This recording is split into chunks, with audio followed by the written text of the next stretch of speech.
Hello అందరికీ. ఈరోజు మా మామయ్య ఊరు నుంచి వచ్చిండు. తన కోసం మా మమ్మీ చికెన్ కుర్మా కర్రీ చేస్తుంది. దానికి ముందుగా కుర్మాకి ప్రిపేర్ చేసుకుంటుంది. ఇట్లా ఆనియన్స్, టమాటా, పచ్చిమిర్చి, అల్లం, చిన్నులపాయలు, బగారా మసాలా ఇవన్నీ వేసుకొని కొంచెం ఆయిల్లో మంచిగా ఫ్రై చేసుకోవాలి. కుర్మా కాబట్టి గ్రేవీ ఉండాలి కాబట్టి ఇట్లా ఫ్రై చేసుకుంటుంది. ఇట్లా మంచిగా ఫ్రై అయినాక మిక్సీ పట్టుకోవడమే. అలానే ఇక్కడ వైట్ రైస్ కూడా అవుతుంది. యాజ్ యూజువల్ మనం చికెన్ కర్రీ ఎలా చేసుకుంటాం అలానే, కాకపోతే గ్రేవీ కోసం కుర్మా కాబట్టి ఇట్లా ఫ్రై చేసుకోవడమే. కొంచెం వేగినాక ఇట్లా కొంచెం సాల్ట్, అదేవిధంగా పసుపు వేసుకొని ఇట్లా ఫ్రై చేసుకుందాం మంచిగా.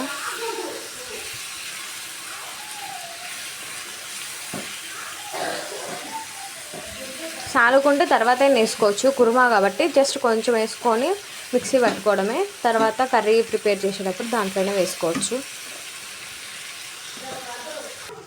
ఇది ఆల్మోస్ట్ అయిపోయింది, ఇంకా గ్రైండ్ చేసుకోవడమే, మిక్సీ పట్టేసుకుంటే అయిపోతుంది. అదేవిధంగా ఇక్కడ కర్రీ ప్రిపేర్ చేసుకుంటున్నాం. ఇక్కడ బాండీ పెట్టి ఇట్లా ఆయిల్ వేసుకున్నాము. అలా ఆయిల్ వేడైనాక దాంట్లో జీలకర్ర, ఆనియన్స్ వేసుకొని మంచిగా ఫ్రై చేసుకోవాలి. కొంచెం సాల్ట్, పసుపు ఇట్లా వేసుకొని మంచిగా ఫ్రై చేసుకుందాము. చాలామంది అడుగుతున్నారు, అక్క ఏంది వీడియోస్ వేయట్లేదని. బయట చేస్తున్నా అంటే మేము ఇల్లు మారినాము కాబట్టి కొన్ని రోజులు గ్యాప్ ఇచ్చిన, ఒక 4-5 డేస్ ఇప్పటి నుంచి చేస్తాము.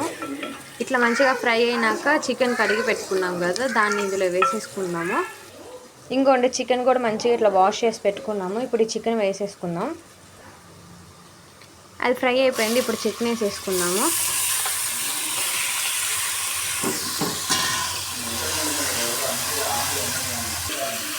చికెన్ వేసుకొని కొంచెం కలబెట్టుకున్నాం. ఇట్లా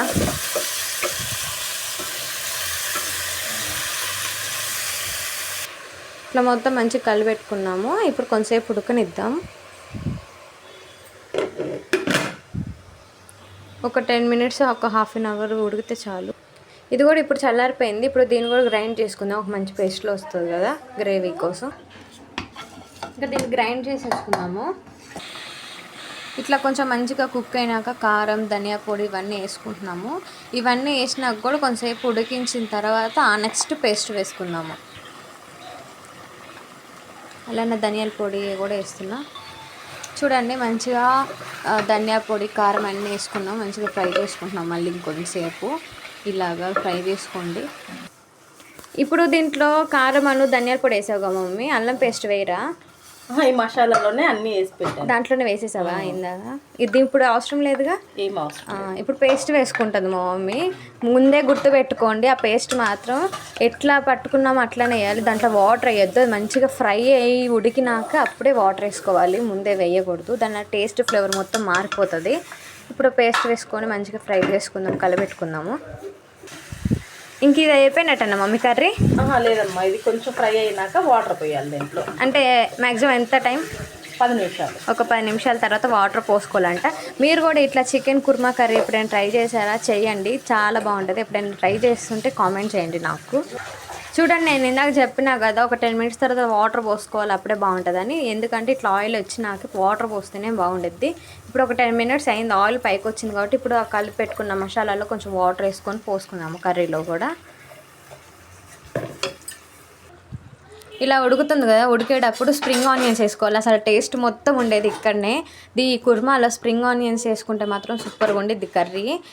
కొంచెం ఇది అయిపోయిన తర్వాత దీంట్లో చికెన్ మసాలా, అలానే కొత్తిమీర కూడా వేసుకుంటే ఇక కర్రీ అయిపోయినట్లే. ఇంక ఇంతేనండి. చికెన్ మసాలా కొంచెం వేసుకొని కొంచెం కొత్తిమీర వేసుకొని దింపేసుకోవడమే. దీంట్లో కాంబినేషన్ వైట్ రైస్ కంటే కూడా పలావ్ రైస్ అయితేనే చాలా బాగుండిద్ది. మేము నిన్న తిన్నాం కాబట్టి ఇంక ఇప్పుడు వైట్ రైస్ వండేసుకున్నాము. కానీ కాంబినేషన్ మాత్రం పలావ్ రైస్ బాగుంటుంది. మీరు కూడా ఇట్లా తప్పక ట్రై చేయండి, బాగా వస్తుంది, మంచి టేస్ట్ కూడా ఉంటుంది.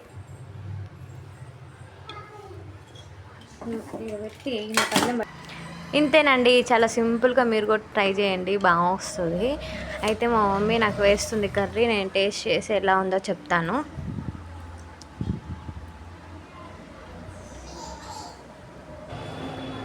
ఇంతేనండి, చూస్తుంటేనే నోరు ఊరిపోతుంది నాకు. ఇట్లా మంచిగా లెగ్ పీస్ కూడా వేసింది మా మమ్మీ నాకు. ఇట్లా వేడి అన్నంలో వేసుకొని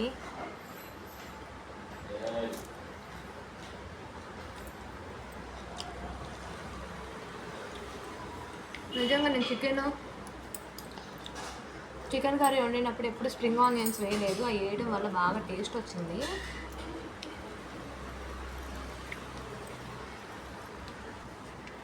నిజంగా మా మమ్మీ స్ప్రింగ్ ఆనియన్స్ వేస్తుంటే ఎట్లుంటుందో ఏమో అని అనుకున్నా, కానీ స్ప్రింగ్ ఆనియన్స్ వల్లే టేస్ట్ బాగా వచ్చింది.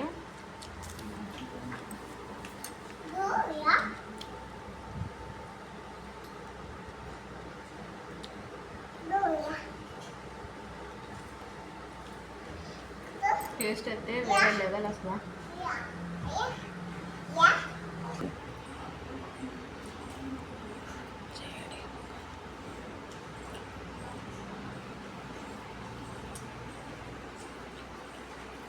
మీరు కూడా ఎప్పుడైనా ఇట్లా చికెన్